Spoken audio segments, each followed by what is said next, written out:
was the space for me too.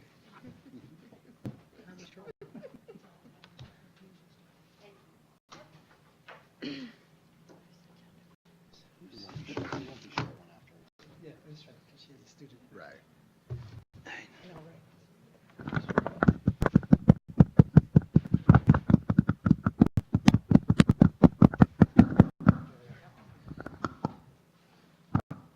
Okay, call to order. Could everyone stand for the Pledge of Allegiance? Pledge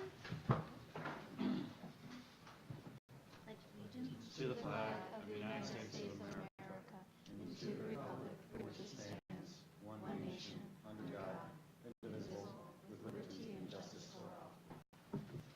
And I'd like to have a moment of silence. We lost two of our bus drivers in the last couple of weeks, John Morley and Ping Wong. So a moment of silence.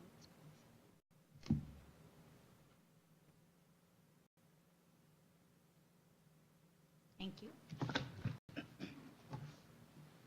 Okay. Can I have a motion to adopt the agenda? Naomi? Bob, second. All in favor? Okay. First item is oath of office for our newly elected board member, Gusta Miller. I'm sorry? The two of us. I'm sorry, all three. Yes, it says members. So repeat after me. I do solemnly swear that I will support the Constitution of the United States and the Constitution of the State of New York, and that I will faithfully discharge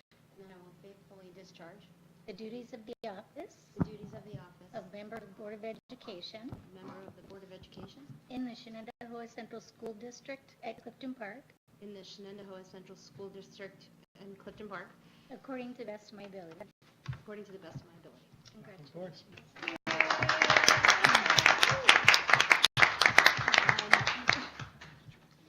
We have to give a speech. Not a speech. She'll be moving around. Yes. Sure. Okay. Mr. Presley? Repeat after me. I do solemnly swear I do solemnly swear that I will support the Constitution of the United States that I will support the Constitution of the United States and the Constitution of the State of New York, and the Constitution of the State of New York, and that I will faithfully discharge and that I will faithfully discharge the duties of the office the duties of the office of member of the Board of Education of a member of Board of Education in the Shenendehowa Central School District at Clifton Park, in the Shenendehowa Central School District in Clifton Park, according to the best of my ability. according to the best of my ability. Congratulations.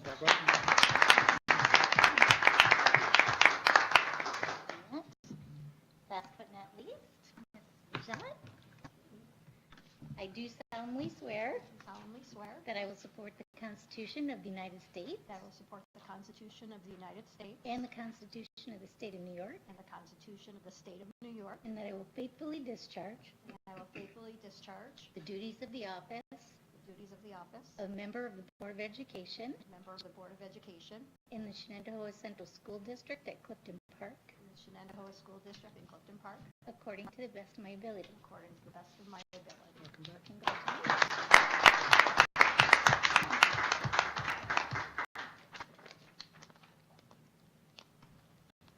Okay.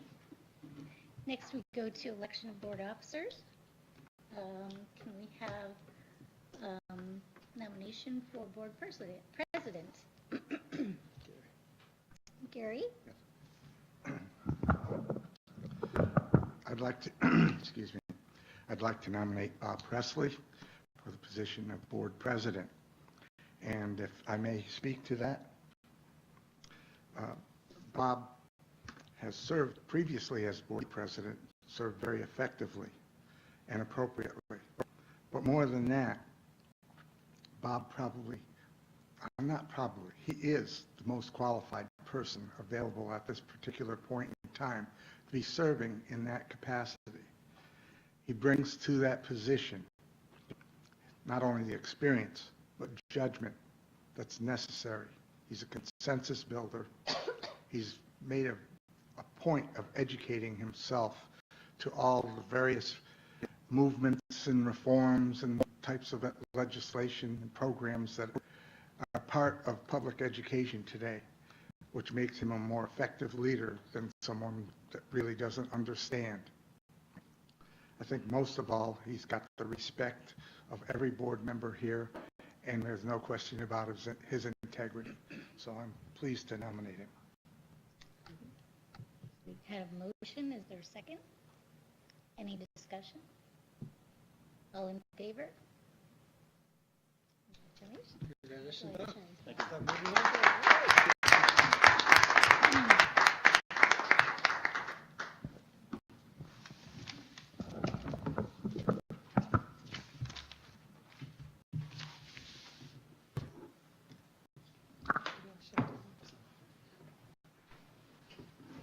So, Mr. President, it's all yours.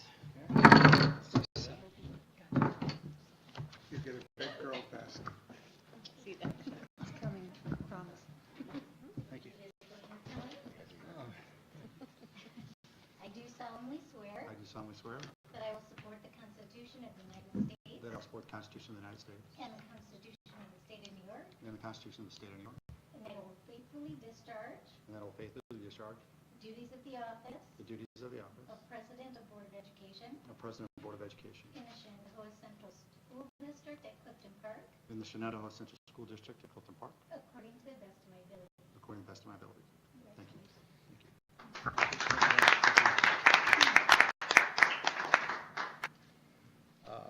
So, fellow board members, members of the community, thank you very much for your vote of confidence and the vote to continue to work better in terms of ensuring unity and continuity of our board. We've done a lot of great things over the last few years, and hopefully we'll continue that track record. Thank you very much. At this point, I'd like to get nominations for board vice president. I would like to nominate Deanna Stevenson. Deanna is also very qualified to take the position of vice president. I, given my personal and work life, cannot give the amount of time and attention that is necessary or fair to the other 6 of you. So all that being said, I feel that Deanna would be in a great position to do great things in the vice president role and work well with you. So I nominate Deanna. Second. Second. Any other discussion? All in favor? You can vote for yourself.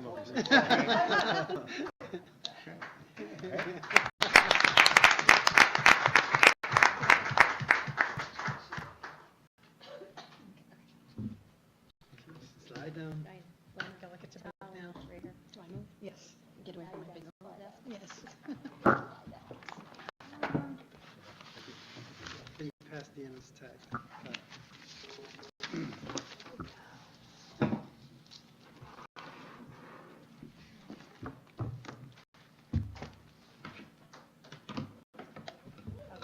Repeat after me. I do solemnly swear I do solemnly swear that I will support the Constitution of the United States that I will support the Constitution of the United States and the Constitution of the State of New York, and the Constitution of the State of New York, and that I will faithfully discharge and that I will faithfully discharge the duties of the office the duties of the office of Vice President, Board of Education of Vice President, Board of in Education the Shenendehowa Central School District at Clifton Park, in the Shenendehowa School District at Clifton Park, according to the best of my ability. according to the best of my ability.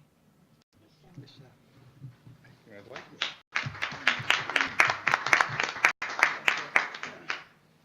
Last but not least, So still keep my job?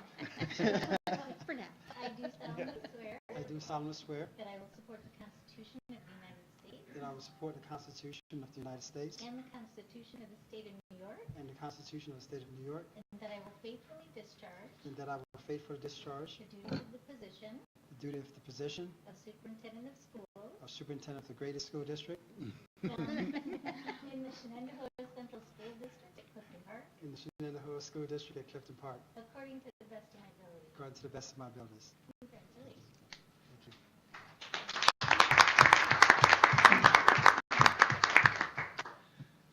Next on the agenda, we have Code of Ethics. Is this something we simply sign, or is this something we actually Yes. speak to? So, in fact, Vanessa has, can you bring Vanessa, please?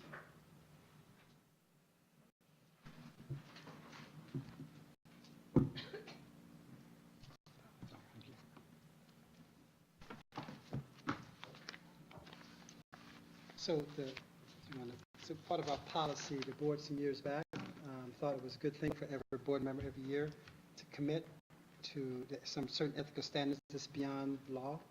And so this document will go around asking each board member to sign the document acknowledging their willingness to do so.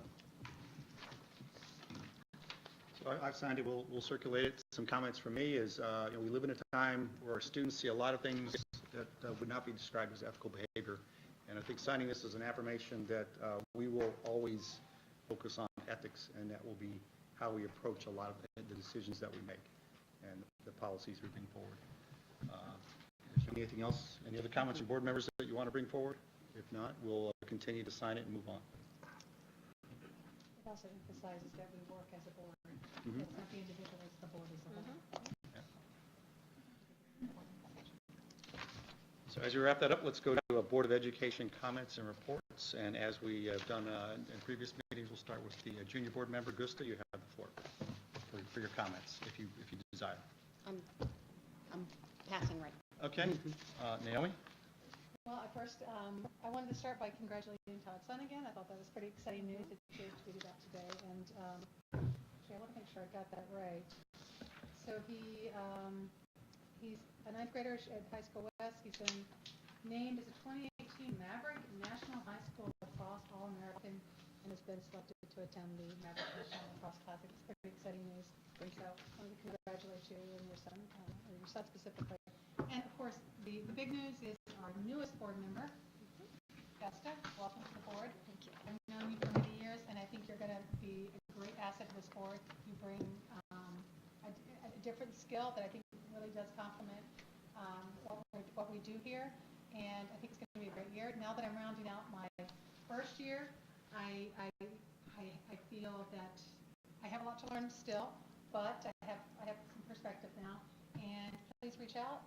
Hopefully, we'll have lots of conversations, ride shares, and the big thing is one of the bigger things that I learned about this district is that it feels like New York City. It's the city that the district that never sleeps. It's active year-round, and even in the summer, there's so much going on. It's a buzz. It's full of energy.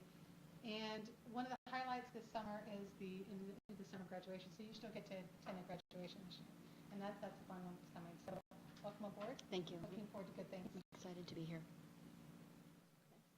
I also would like to welcome Gusta to the team. Very excited. Also, I've worked with you over the years, and I think a great addition and a nice balance to this board. Also, congratulations to Bob and Deanna as well as president and vice president. Looking forward to all of us working together to do great things for this district and for our students overall. As Naomi mentioned, we have summer graduation to look forward to for students that might need a little more extra time to achieve their goals. So very excited that they will have that as an outcome. But also we all had the opportunity to be at the graduation in June, which was just wonderful again to see the number of students, but also the different paths and the different diplomas or certificates they may have received, each again achieving their goals and being the best that they are. So very happy about that. It's been an emotional summer between, positive things like graduations, and as you all know, we had the moment of silence for our bus drivers, but also, as you all know, lost one of our students, Jacob Monday, as well. So it's just so hard as a district, being so large. Like I said, many changes, ups and downs, positives, but he was such an inspirational young man, and I think his legacy will last in many students to come through this district. That's really about it for now for me, so thank you. You said everything I was going to say, Christina, so welcome, Gusta. Welcome. And I do agree. I'm excited, Bob and Deanna. I think the two of you will do really great things this year, and look forward to what we all do together as a board.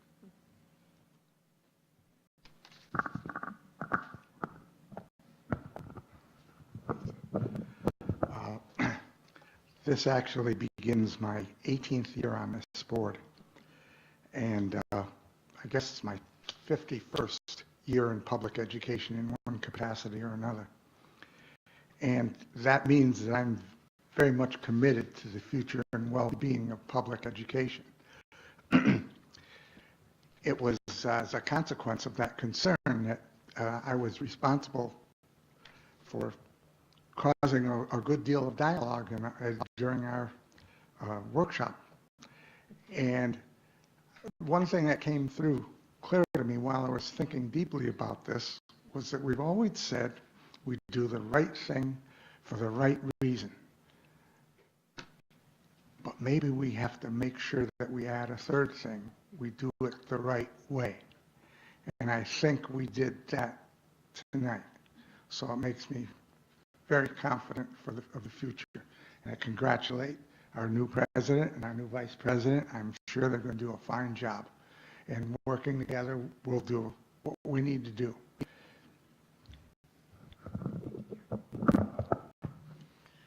Just briefly, I'd like to say thank you to my 6 colleagues for their support tonight. Congratulations, Bob. Congratulations, Gusta. So happy that you're with us. And there's one other thing that I did want to mention because I heard such wonderful things and I was getting texts and I know I sent them to my special friend, Christina Rajat, but she did one heck of a speech at graduation. Her son came across the stage and I know how emotional that is. Dr. Robinson, I'm sure you feel that way as well, watching your own come across. So congratulations on that. You did very well. And I'm looking forward to a really spectacular year. We have a lot on our plates, a lot of good stuff on our plates, and I look forward to working with everyone. So thank you. I would also like to welcome Gusta to the board. Also, I'd like to congratulate Deanna. Thank you very much for joining the partnership, board officership. I want to reaffirm it's about unity, continuity, working together, sharing our perspectives, and really making sure that we do everything you can with our brains, with our hearts, to talk about what the needs of the students are and how we can always aspire to do more. This meeting has 2 things I wanted to point out. One is goals, and we took a good look. And where we put this in context, we talked about graduation. Right after graduation, really Tuesday after graduation, the district leaders get together and really figure out what they want to do the year. We've got the budget, we've got the graduation taken care of, okay? Now let's talk about what actions, what do we prioritize, what do we bring forward? It's very clear that the leaders in our district thought through what needed to be changed. There's a much stronger emphasis on things like school safety, mental health. It's very clear. It's in front of us in the writing, and we look forward to this coming forward throughout the summer. The obligation really is these goals get firmed up before we kick the school year off, because once we get the kids in the building, you have very little time to think forward beyond that. We understand that. Also, emphasis on student engagement, cultural competency, and professionalism within our teaching ranks. Some things that are no longer in the goals. We see less emphasis on technology. I think technology sort of played its way out. We had to discuss that over the years. Less emphasis on database decisions and evaluations. I think that was something that has sort of faded away. There's more of a renewal about things that really the community cares about. The mental health of our students, the safety of our students, professionalism of educators. And I think that's a very positive sign. That's where we're going as far as the thinking and the administrators and the building principals that are doing things on a day-to-day basis. And we look forward to seeing that roll out throughout the next few months. The other thing that we'll see are some NSBA resolutions. In the past, the NSBA resolutions tended to be focused on a policy, tended to be focused on often where the money was put, the priorities from the state, things like that. All important things, but it's very clear that a different direction will come forward. Things like ensuring due process of everybody whenever that needs to be evaluated in discussions on folks. And also in terms of how we show respect and diversity for all students, all teachers, and all employees, that also is something that has been coming forward.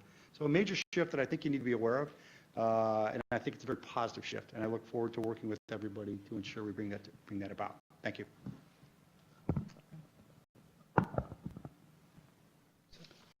And at this point, we will go to public comments. Is there anybody in the public that would like, in attendance, any residents in attendance that would like to make a public comment? If not, I'll simply walk through the form. For our policy, the board does not address specific comments, but asks for name and address in the event follow-up was needed. The board reminds residents that the public comment portion of our meeting is only one item in a long agenda. Therefore, we ask each speaker to be succinct as possible and that remarks be limited to 2 to 3 minutes. We also expect residents to speak in a respectful and courteous manner so as to monitor proper civility and decorum for our students, and residents may also contact the board via email at boe@shenendehowa.org. All questions come to the office of the Public Information Officer and are shared with the board and/or superintendent as appropriate. Policy question concerns are typically addressed by the board president. Operational question concerns are typically addressed by the superintendent and her designee. Those are our standard comments, and I still see no residents, so I think we've completed that requirement. Let's turn over to superintendent's report. Sure. Actually, I'm going to just focus on some of the information items. Okay. If you so Sure. inclined. So the first item, just to highlight, as the board adopted already the school district calendar. That's largely spearheaded by Mrs. Carmen and Mrs. DeFisciani to ensure that we dot all our I's and cross our T's. However, the state of New York recently went through and made some significant regulation change. Most notably, by law in the state of New York, students must attend schools minimally 180 days. A new twist to that now is not only number of days, but number of hours. So at the elementary level, it's a minimum of 900 hours. At the secondary level, it's a minimum of 990, 6 through 8. Yeah. So that adds a different flavor to how we look at things, because not only we have to cover the days, but we have to cover the hours. And so at the elementary level, we have enough capacity in days and hours. Our pinch point is actually at the middle school. So we started to look at the middle school a little closer to make sure that a couple of things. Our school calendar right now has 186 days on it, so that doesn't change. So for parents who are concerned, that doesn't change. For the board, it doesn't change. Spring break next year doesn't change. February break doesn't change. Christmas mid-year break doesn't change. So I say that because those are the things that most people, quite frankly, are most concerned about. So just some minor changes on here to make sure that we maximize days, and it's going to go through each month.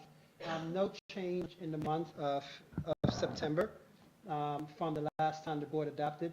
No change in the month of October from the last time the board adopted. In November, we have 2 parent-teacher conference days for elementary level. The new regs allow those 2 days to count if we designate those by title as superintendent's conference days.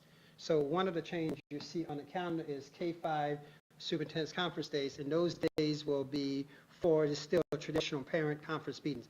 So the functionality of the days doesn't change, but the designation on the calendar needed to change, so we acknowledge and recognize that. So that's one change. Similarly, on November 6th, we have middle school half days where students are in school half the day, and the second half of the day is professional development by teachers.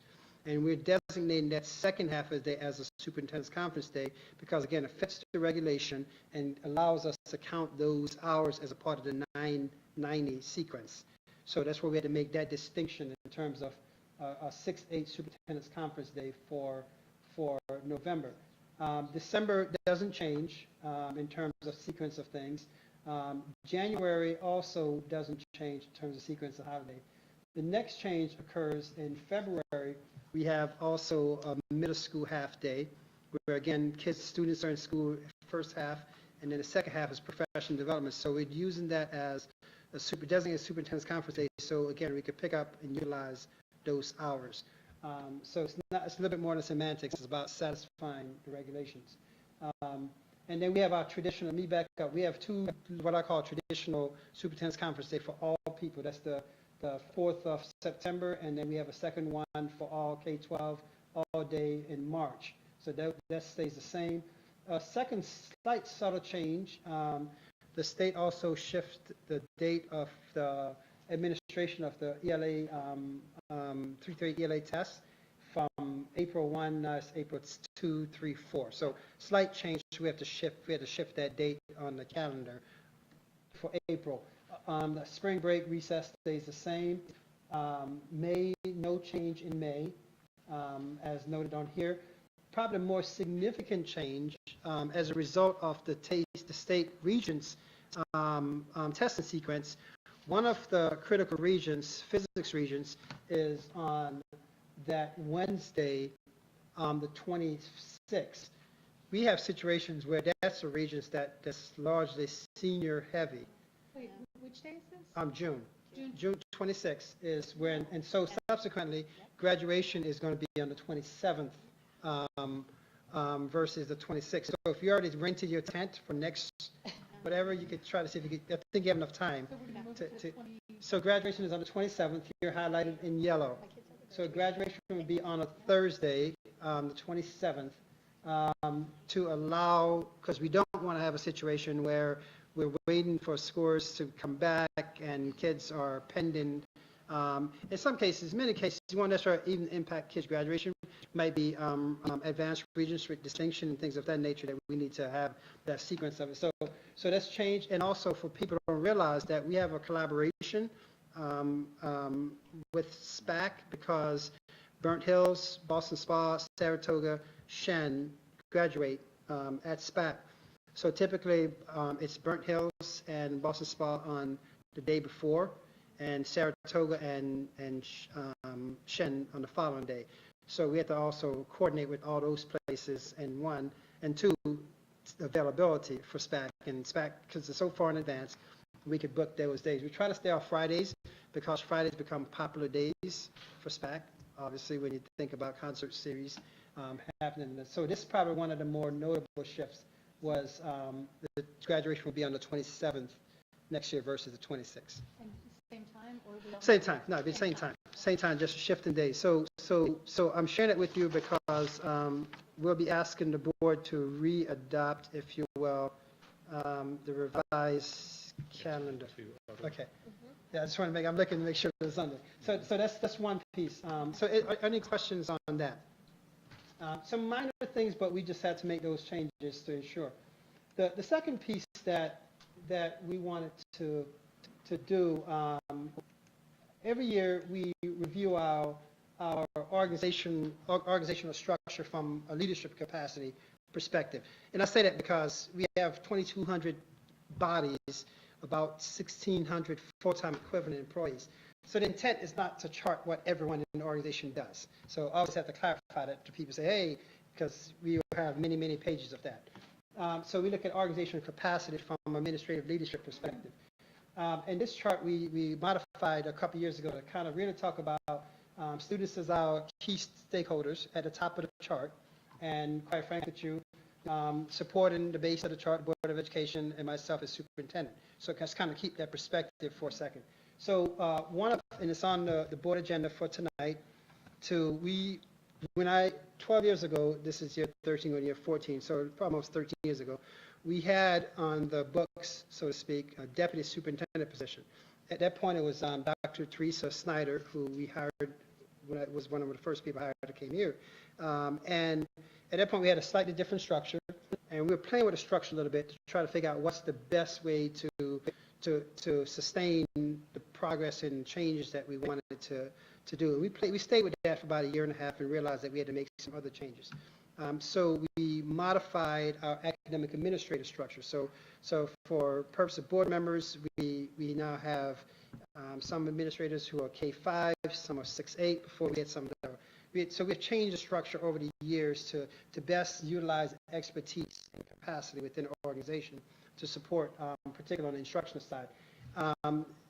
2, maybe 3 years ago, and looking at Mr. DeLallo, because a lot of this also was his urging, to ensure that do we have the type of capacity within the organization from the lens of my position as superintendent to talk about, do we have enough capacity to effectively do the things that we need to do as an organization. So in other words, if I'm out of the district for an extended period of time, legally we didn't have someone who by appointment was the person sat in. So just that base technicality that we didn't have. In other words, we didn't have a deputy superintendent. We have different assistant superintendents, same title, different authority structure. So we had to look at that piece of it.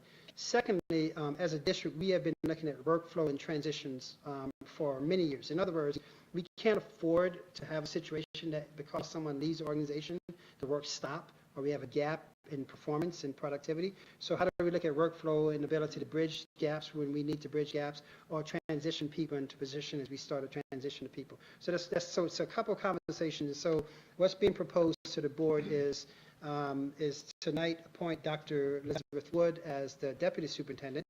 And we'll get into that on the personnel side because it comes with certain responsibilities, and the board has a resolution piece to act on as well. So we'll talk about when we get to the personnel side. Just want to point out that a couple of things that's different as a result of it is when we look at it, we're also trying to figure out how do we keep certain things together.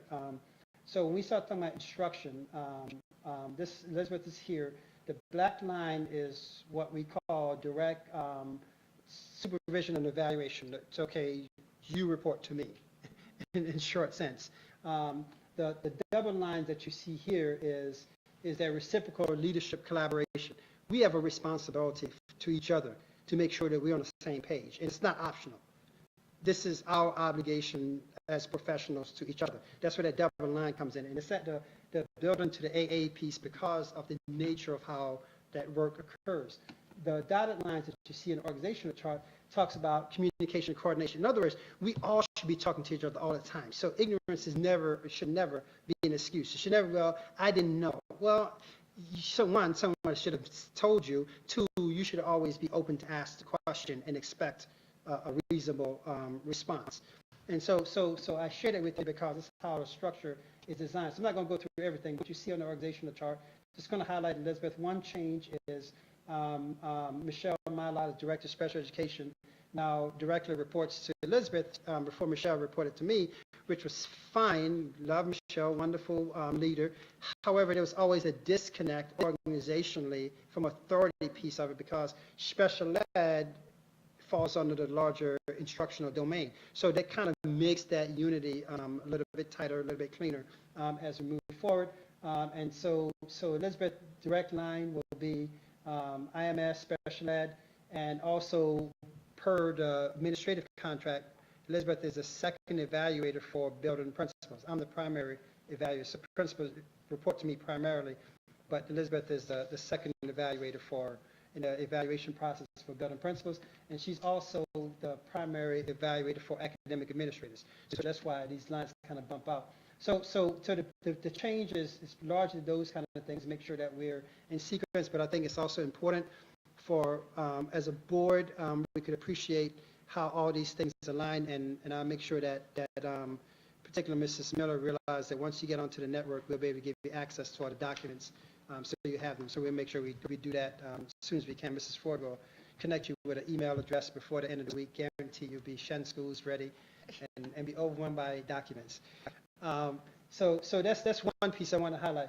The second piece related to that is, and selfishly, this started as something I needed to do as an organization when I got here, was how do we look at this very complex organization and put it in a way that we can manage in chunks? What are the big levers, if you will, that drive change within an organization? And so this one talks about the finance operation piece, the schools piece, the instructional, all the things that support instruction directly, then all the management services piece. So this chart is so for you as a board member, for the public looking and saying, hey, how does Shen actually work? Just give you a good sense of the big chunks, if you will, that drive the organization as we move forward. So this talks about more the functional categories of the school district.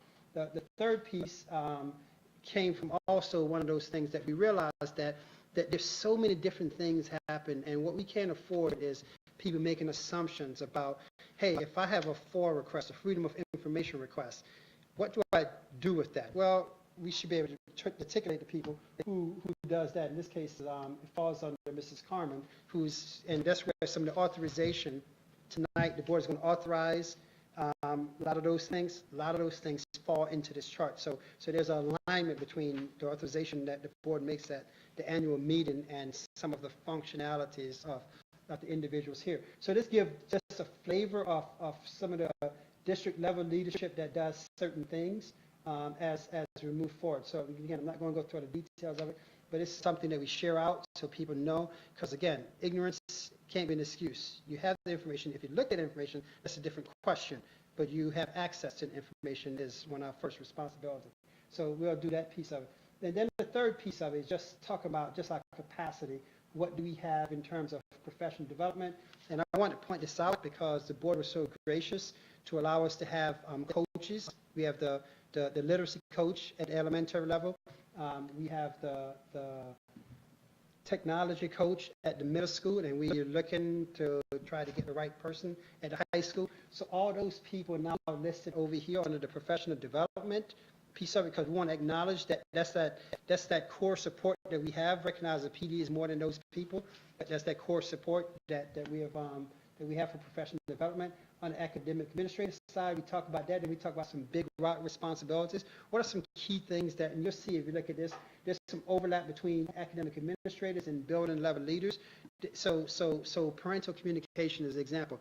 So a parent calls and wants to discuss discipline. That parent is not necessarily talking to an academic administrator. But if a parent calls and wants to talk about, hey, I have some concern about content in my kid's class or some of those kinds of things, yeah, they should talk to the academic administrator. And quite frankly with you, they could talk to the building leader too, who need to say, do I have enough knowledge of it?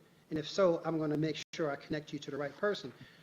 Conversely, if a parent doesn't get in touch with the academic administrator and say, hey, my kid got written up for this, it's not my responsibility. No, okay, I appreciate that. So here, that's not necessarily my domain, but I'm going to make sure I'm going to connect you with the right person. Because what we can't have is people just being pushed around all the time, because it just creates more frustration, and we make a mountain out of a molehill in many instances. So this speaks to those pieces as we move forward. So tonight, the board will be asked to look at the Revamp organizational chart, because we do it every year. This year is not a lot of tweaks. Some years we have revamped a lot as a result of just trying to shift capacity. We think we have the capacity now in the right places. As I look down the road, we are probably going to have some capacity shifts. Some of that is going to be a function of position availability as we move forward, because we're trying to leverage opportunities. As something becomes vacant, how do we look to do that differently? So for tonight's purposes, not a significant change other than the change with Dr. Wood. Any questions on that before I transition to the next one? Bob, do you mind? Any questions? I was just going to ask, for the operation security, is that does that have anything to do with the arrangement with the FSO? No. The SRO, sorry. So that yes and no. So let me kind of go back to that one. Because it has to be determined on. So the one that you're looking at is not the most updated one. So right now, that Barb Saliker is the person there. So Barb is on the one that's on the screen.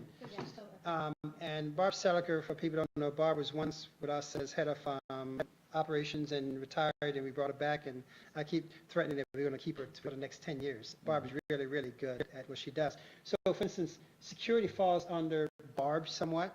Security falls under Clyde, our facilities. Security falls under, so security from the standpoint of overseeing campus security falls under Barb. Security from the standpoint of surveillance and cameras fall under Clyde. Security from the standpoint of Save Plan falls under Becky Carmen and Barb.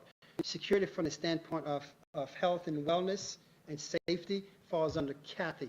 And I say that because sometimes people have a very limited definition of security, but security for us spans so many things. And so you'll see some of that terminology under different people, and it's by design because they're different functionality, but yet they're all a part of a larger comprehensive look at safety and security. Does that make sense?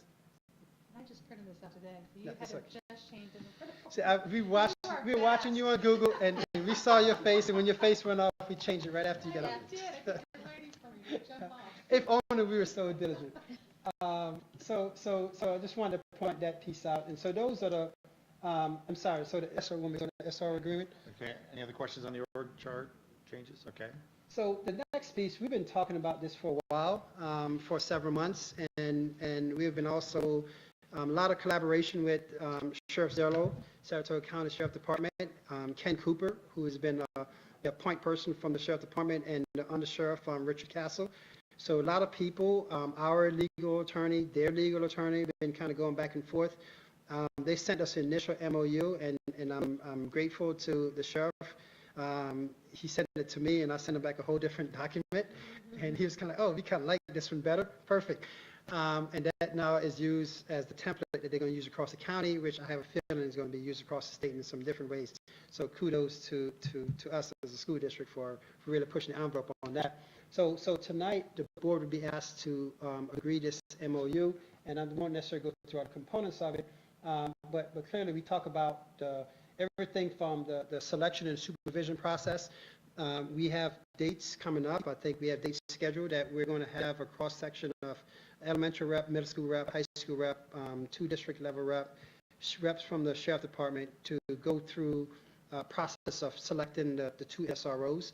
And I think it's going to happen maybe the end of July. They're in SRO school next week, next week, I think. So once they come back, we're going to coordinate that and try to have that process, because our goal is to bring a recommendation to the board for August in terms of the individuals. So because we're going to obviously be ready in place for September.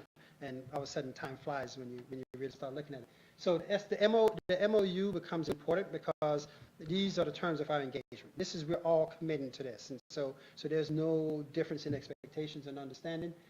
So the selection process, the duties of the SROs, is important that we outline them and not make assumptions about it. It's very clear. So those things are outlined in the MOU. The facilities, that one of the things that, yes, we will provide a person a space, a desk to go to, because they have to do paperwork and things of that nature. We'll make sure, they're not, when they come back to a building, they're not find a parking lot over someplace else, that we try to find a parking spot. Quite frankly, we want to have the police cars visible. So we'll look at that piece of it and working on those kind of things. So I said it to you. Very complex thing to the simplest thing of where the police car is going to be parked. So everything is kind of outlined in this piece of it.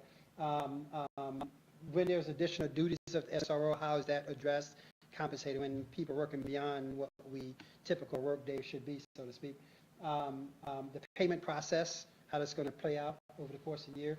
Process, if we don't like the person don't like us, how do we go through that process to make sure that we change that person without changing the relationship and the dynamics with the sheriff department? So all those kind of things are outlined in the MOU as well. And so something new and different that I added to the MOU process was a little bit more explicit job description piece, because a little bit more practical oriented in terms of what we want, in terms of, so when somebody get on the job, so there's a clear expectation of what we want you to do, and so this job description will also then we'll use to drive the interview process to get some sense of what's the skill sets, what's the personality, what's the demeanor. All those things become important, because what we don't want is someone who think that their job is to walk around and be the heavy. Not at all. Nor we don't want our administrators to think that, oh, because I have a law enforcement person on board, if I have a student discipline thing, I'm going to say, hey, can you take that kid down? No, we're not criminalizing kids at all. That's not our objective. And so I share both sides of the point. We don't want someone who think they should be heavy, nor do we want to take advantage of this person of being a heavy. So all those kind of things are outlined in this job description piece, that in broad enough terms, but yet specific enough to be very clear as we move forward. So tonight the board will be asked to act on the MOU. The sheriff department, as I said, they geared up. They appointed additional bodies. These folks are in training right now, going through the process, and so we're looking forward to, hopefully by the end of the month, identify the 2 SROs and be excited about bringing the recommendation to the board. Thoughts? Questions? Bob, want to continue? Sure. And the last piece, and Mr. DeLallo could chime in on the resolution. So 2 resolutions. The second one, Mr. DeLallo recommended to bring forth to the board. The first one here just happened to be listed first. I'm a part of a statewide commission that's looking at all our schools and how we're looking at the issue of diversity and inclusivity, of cultural competence within our schools, and how we, quite frankly, to ensuring that schools are places that every student has an opportunity to find success. Doesn't matter your racial background, your religious background, your sexual preferences, your economic background. It doesn't matter, and it shouldn't matter. And so, however, we know that it does, because when we start looking at circumstances of data and different things, we see huge gaps, and the question is, how do we eliminate those gaps over time? And so the School Boards Association, and Gary could talk about this a little bit more, is a great opportunity for us to start trying to influence different groups. So a big part of this is if we could start looking at how school boards support schools. This board has been very supportive of a lot of efforts we have here. Policies are very supportive of a lot, from our hiring policies to our PD policies. So how do we start looking at that, and how do we also look at it as a component for training component for school board members, and not wait till something really bad happened, as with the fiscal issues several years ago, where now there's a mandatory fiscal training.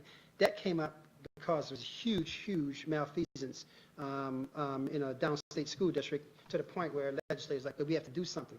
And what we can and what we don't want necessarily just to be a legislative action. Nothing against our political leaders, but once things become a political mandate, it has a whole different complexion to it. So however, we do want different organizations, statewide organizations, to have play a role in the advocacy piece of it. And so the resolution is here. Mr. DeLallo, I showed him a copy tonight, has some great suggested changes. So I'm asking Gary just to talk about those changes. And once we get to the adoption piece, if the board is okay to adopt it, and I know what the modifications are, as modified with Gary, and I agree with the modifications. Doesn't change the content, doesn't change, I mean, just shifting some pieces from a logistical, how resolutions are typically presented to NISBA. Gary, you want to chime in? Does everybody have a copy of it?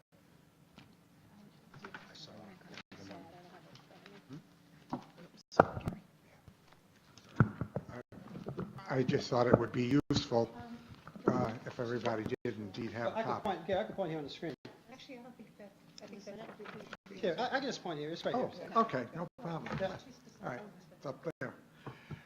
All right, first let's perhaps speak to the reason for the resolution. I think Dr. Robinson pretty clearly defined that, but at the same time, perhaps it requires a little more discussion. Recently, in addition to becoming involved with this resolution and signing up for a workshop that will be taking place at the end of the summer on diversity, I was selected to be the facilitator of a church activity involving about 6 or 8 churches, and it's called Imagine No Racism. And while I've always had a sensitivity towards those inequalities that have been built into our society and overt kinds of prejudice and discrimination, I now am more attuned to the fact that there are unintentional things that have been inculcated, became part of our learning process as part of our culture, that we do to people that diminish their value to themselves and to everybody else. And we have to be very careful about that. We have to be careful to not just appreciate who people are, but accept the fact that their differences should be respected. We don't necessarily want to put everybody into the same mold. That's presuming that what we have to offer is superior to what the other person has to offer.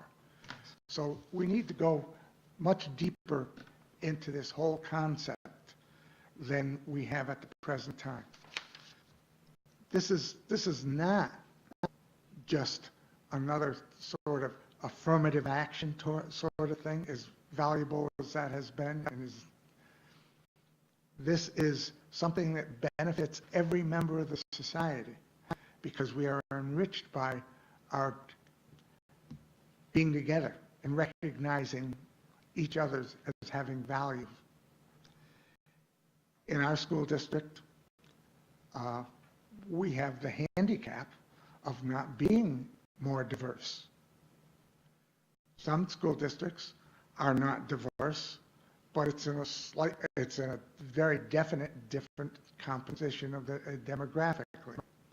Each of the school districts, any school district that does not have diversity is not doing its students a favor. And anything we can do to bring about a greater degree of equality and opportunity for all our kids, no matter where they come from and no matter what they look like or how they live, is something we ought to be doing. And so this resolution speaks to that. And the resolution itself, as it's written, the resolve is fine. But based on experience with the business meeting and so forth, I realize that generally they want to call for not just a philosophical statement, but a specific manner in which this is going to be implemented. And as a consequence, what we're suggesting is that if you look at the last paragraph in the resolve or the rationale, that we start with NYSBA as an organization, because the as would have to be put in there, should engage in advocacy, okay, as opposed to legislative efforts and so forth. The whole idea is that we are trying to avoid the legislature. I don't think that's a bad road to go down if you can avoid it. And I think we do this within our own organizations and with advocacy with the one agency that isn't supposed to be independent, which is the Board of Regents and the State Education Department, to see that this sort of thing becomes a matter of a statewide effort to bring greater equity and implementation. And so we're suggesting this paragraph will be moved to the top here, right? That would be as part of added the up resolve to statement. the So that's why I say it resolution doesn't part. change the meaning, just the placement of it. No, I strategic. agree, Gary. I also thought the same thing, that it wasn't really specific enough and that might work against it. Just a little bit on the vague side when it starts to say at least one. You know, when the verbiage is presented in that context, then it just doesn't have a lot of meaning. We're going to look for something more substantial, but I don't have a recommendation. They want some level of specificity, of you being Some, specific, but not too specific. but at the same time, they don't want you to be too specific. Right. So, It's- but are you looking for something on par with what the current board training is? They have the governance. But that's where if this is adopted, that's when they get into the details. Yes. Where the various bodies could get together and come to consensus. So just one piece before we go off this one and Gary goes to the next one. Just want to point out Hampton Bays Unified School District on Long Island. They're tonight actually looking to adopt the same thing. So even though we make this change, it doesn't change the meaning. I'll send to my colleague tonight to say, here's a version that we just shifting this up to there and there'll be the same effect. The reason why we're trying to do that from the resolution committee realize that this is an upstate thing, nor is it a downstate thing.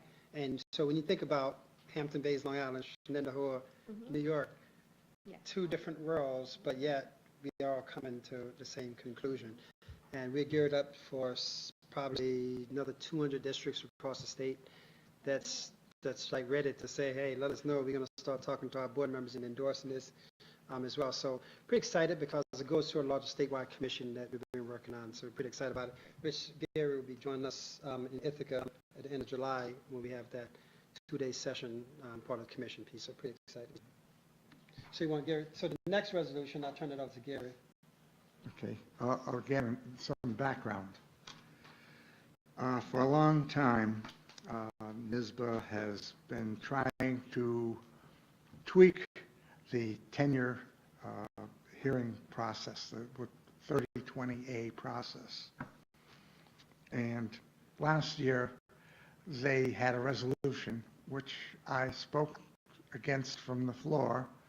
And then once it had been passed overwhelmingly over my resistance, I wasn't a significant enough resistance apparently, I also complained to the leadership of NYSBA because I felt that in principle they had violated some fundamental constitutional and legal rights and people when they passed this. Okay, the resolution itself, I'm not directly attacking it. I'm not calling for it to be rescinded or modified. I'm just putting in another resolution. They have legitimate concerns. The tenure hearing process and so forth, leading to possible dismissal if the charges are upheld, can be quite long, and can be quite expensive. One of the requirements under the law is that an individual will continue to be paid until the thing runs its course. So last year they said, well, we're going to work for legislation to limit the number of days, months, whatever, a person would be paid, and then at the end of that period, they would take away their pay regardless of the fact that the charges hadn't been substantiated and the hearings hadn't run their course. I found that to be a violation of the idea of due process, taking away someone either life, liberty, or property. And tenure is actually defined by law as a property right. And so I also felt that this was imposing a penalty on somebody, punishing someone before they were actually found guilty of whatever they had been charged with. So I very strongly oppose that. Consequently, the resolution that is being put forth this time. Be it resolved that NYSBA shall seek legislation to streamline the 3028 process, reducing the time and resources required to complete the process. That's compatible with what was passed. Here's where I buck what they did last year. Guided by the principle that due process shall be diligently observed and no individual shall suffer penalty prior to completion of the process. I found that as a member of the school board, and this is why I found it so difficult to accept what they did, we are expected to follow the law, to adhere to the law in spirit and in principle, not in word. And to me, while you can change the law, you can't change the fundamental legal rights of citizens under the Constitution and settled principles of law. And to inflict or to levy a penalty prior to someone actually being found guilty, I'll use that term, they're not criminal charges, but found that the charges against them were upheld, that was contrary to what we should be doing. So this is why I want this particular resolution to go forward again. I'll say this as well. Or as a practical matter, there's a state teachers union, NICET. I used to kick that one out instead of NYSBA accidentally because I was a NICET member for so long. But the fact of the matter is that they have considerable political leverage, particularly in the assembly. And I can't imagine that NYSBA would have been able to get their original legislation passed. But this is something I think that should be the guide to how we move forward, because it recognizes the legitimate rights and principles of the law, in which I think we should be standing up for and upholding. Any other comments, questions from board members? Okay. Thanks, Bob. I just want to say thank you, Gary, for all the work, the advocacy, quite a few meetings, quite a few reading through the details and helping provide us the perspective of your now 51 years in education. So it's greatly appreciated. You mentioned the number at the beginning, so I can do that. Yeah. Next on the agenda is We already did it. So. yeah, liaison assignments. We did discuss that at the retreat, and we'll follow up later on. Thank you. Comment.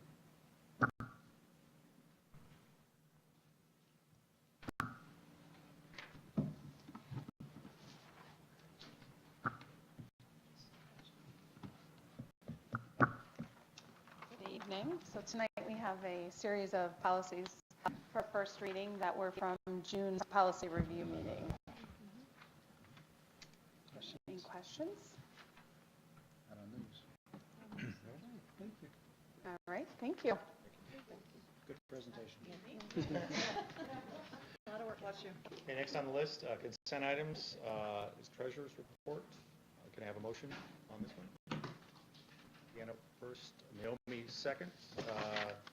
Any discussion on the report, questions? If not, all in favor? Okay. And we'll try to combine the minutes for June 5th and June 19th, unless someone tells me not to. I think, no, I was absent on both of those, so I'll abstain Okay. for both of them. Can I have a motion on the minutes? Christina first, motion. Naomi second. Any further discussion? If not, all in favor? And one abstention. 6-1. Let's turn over to action items. Some of these we'll try to combine, but not combine everything, but there's quite a bit of information. Thank you to board members for putting their thoughts into reviewing all of these, and also thank you to the district for all the work lining this up. Let's combine the first two, approval of annual appointments and annual authorizations. Can I have a motion on this one? Todd? Second. Christina? Any discussion or questions? All in favor? Okay. And let's go to item C, authorization of bank depositories petty cash funds. Can I have a motion on this one, Todd? Any second. Deanna, any discussion? All in favor? Let's go to authorization of employee bondings. Can I get a motion on this one? Christina? Second. Gary, discussion, questions? All in favor? Okay, moving to business items. Approval of compensation and fee schedule. Can I get a motion on this one? Gary, first. Any second? Deanna, any discussion on this? I'm just curious what the chaperone rate was. Oh, because it's cited in multiple cases that the chaperone rate is based on the chaperone rate. It's like, what is a chaperone rate? Because as a chaperone, nobody ever pays me anything. You volunteer chaperone. Yes, exactly. Forget about the first word, volunteer Yeah, chaperone. I'm kidding. All right, any other discussion? All in favor? Okay, let's go to bids. We'll combine the first two, elementary science supplies, paper towels, toilet tissue and hand soap, and then non-food items, snack items, groceries, government commodities. Can I have a motion on these two? Deanna, a second. Vista? And any discussion, comments? If not, all in favor?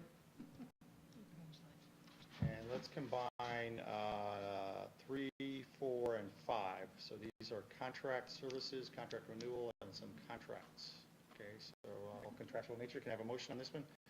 Christina first, Gary second. Any discussion? All in favor? Okay. And let's go to item 6, contracts. First one is sort of a standalone IMS software for Adirondack Security, custom computer specialist, iSupport, and Rosetta Stone. Can I have a motion on this one? Anybody? Todd? Naomi second. Any discussion? Discussion from, So technically, it's just one, just having to be broken down number 6. okay. So just 1, one 2, motion. and 3. Yeah. Let's back up a bit. Okay, so contracts, there's 3 of them. Yeah. I've mentioned the Yeah. first one. Second one is facility operations with 1, 2, 4, 5 companies, and then transportation, Tyler Technologies. So can I have a motion on those 3? Todd, second. Naomi, any discussion? All in favor? Okay. Item 7, free and reduced price policy. Can I have a motion on this one? Christina, Naomi second. Any discussion? All in favor? And item 8, scholarships and local grant donations. With gratitude. With gratitude and appreciation. Any motion? I've got Todd, second. Naomi, any discussion? You've already said gratitude. Oh, sorry. Okay. All in favor? Okay. Let's combine 9 and 10, use of district cell phones and credit cards. Can I have a motion on this one? Deanna, Naomi, second. Any discussion? All in favor? Okay, done with all the action items. Let's go to students and acceptance of special education students. Mrs. Milo. I have recommendations for both the 17-18 and 18-19 school year for both preschool and school age. Hopefully that's the end of 17-18, but you never know. Good job. A little buried. Any comments, questions? Todd?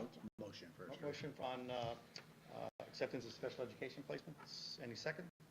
Naomi? Any further discussion? If not, all in favor? So question on this next section before we get into it. Shouldn't we vote on the resolution before we approve the org chart? Because don't you have to have the position approved? Yeah, we before? should. Three, it should be 1, 3, 2. Yeah. Yeah, Exactly. Okay. good point, good catch. Done for these. So let's go to item number 1. I think when I last saw this, it was 26 pages. Yes, the staffing, Recommendations. we're ongoing with hiring. We also have one retirement. James Harding is a bus driver after 11 years is retired from our district. So it's the only retirement, so we're staffing. The rest is all summer and some new hires. Want to take these separately? Yep.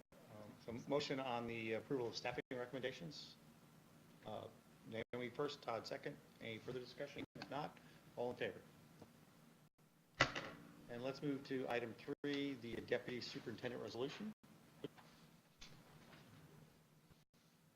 Okay. Can I have a motion on this one? Mr. Delala first, Christina second. Any further discussion? Congratulations. Congratulations. I would like to add a comment. Well-deserved. Throughout all my time here, you've spent a lot of time instilling a very high standard on things like the IPAC committee and GICA committee, where I think the understanding is that the committee produces outcomes for our students consistently year over year, and I think that's something that's been a lot for our students. Your level of caring and concern for the students and making sure the process fulfills that is definitely setting a standard for everybody here. So thank you very much. You're certainly a pillar of academic integrity. Okay. All in favor? Absolutely. Okay. So let's circle back to item number 2, approval of organizational chart. Dr. Abbott spoke to this. Can I have a motion on it? Todd and Christina, second. Any further discussion or question? All in favor? Okay. Thank you. Let's move to item H, other, acceptance of the SRO agreement. Any, can I get a motion on this one? Christina, second. Deanna, any further discussion, question? If not, all in favor? And item 2, the school calendar. Oliver also spoke to this in more detail. Can I have a motion on it? Naomi first, just a second. Any question or comment, discussion? If not, all in favor? And the third item, it's combined as both resolutions. Does anybody object that we combine them? I don't see any. As modified.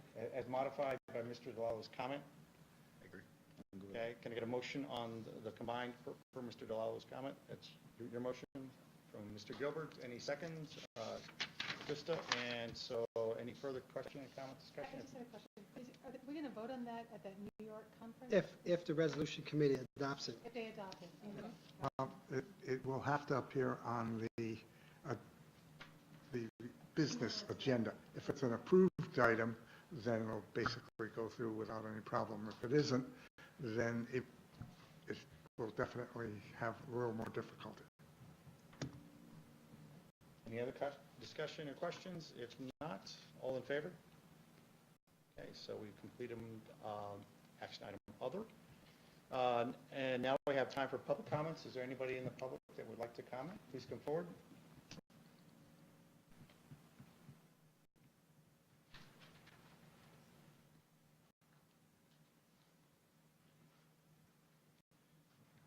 Can you tell us your name, please? Did you go to school here? Yes. Okay.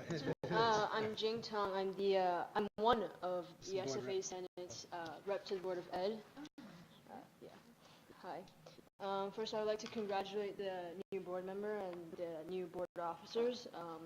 Well deserved. For the Senate officers, we have been touching bases quite regularly over the summer. Mainly just looking over our goals for the upcoming year, thinking about new events, new fundraisers, and then obviously taking into consideration the logistics and finances. We have also been planning the Suburban Council Leadership Conference. As you probably know, we are hosting it this year. It's going to be held in November, and we're looking forward to it. It's going to be a great event. It's a good opportunity for us to showcase our own student leadership and as well as learn from the other student governments in our school district. In our area, the other schools in our area. And that's all I have to report. Impressive that you're working in the summer. Yeah. We didn't expect you, so our Yeah. apologies. No, We had you first. Our apologies. All right. What grade are you in high school? She's going to 11. Jen, you're 11th grade? I am a senior. Rising Okay, senior. rising senior. She serves on the Mental Health Wellness Committee, too. Great. No, which one? No, is that the, No. why is I thought she was on that? Okay. No? All right, no more public comments. Do you have comments? No, motion adjourned. I do want to point out to our new board member that it is appropriate, if you as a board member, you want to add any additional comment, this is the appropriate time to do it. All the meeting activities have been adjourned, and it is an opportunity to reengage. So at this point, before we talk about a motion adjournment, just to review upcoming meeting dates. The next board meeting will be at 6 p.m. on August 7th. I will not be here. I have a scheduled vacation at the time, so I look forward to our partnership. As you mentioned, and then on Tuesday, August 28th, that is 2 hours of board retreat. So followed by can a I study ask tour. clarification? Are we planning to start that also at 5 because of work limitations? I will not be here on the 28th, no. I have to travel If we could, personally, I so. think that's, what do you, is everybody else? So we okay did with that? 5. Any conflicts if we go from 5 to 7, up from Okay. 4 to 6? Okay, just want to make sure. So Okay. August 6th, we're going to keep it 6 or at 7? Right. August 7th, we're going to August do, 7th. August 7th, we're going to keep it 6. Six. Regular 6 board That's a meeting. regular meeting. On the 28th, we're going to start leadership retreat at 5, board meeting at 7. Yes. Okay, so we'll make sure we clarify that. Okay. Okay. All right. Thank you for clearing up all future dates. At this point, can I get a motion to adjourn? Naomi, can I have a second? Deanna, second, okay. I assume no further discussion. All in favor? Okay, meeting's adjourned. Nice job.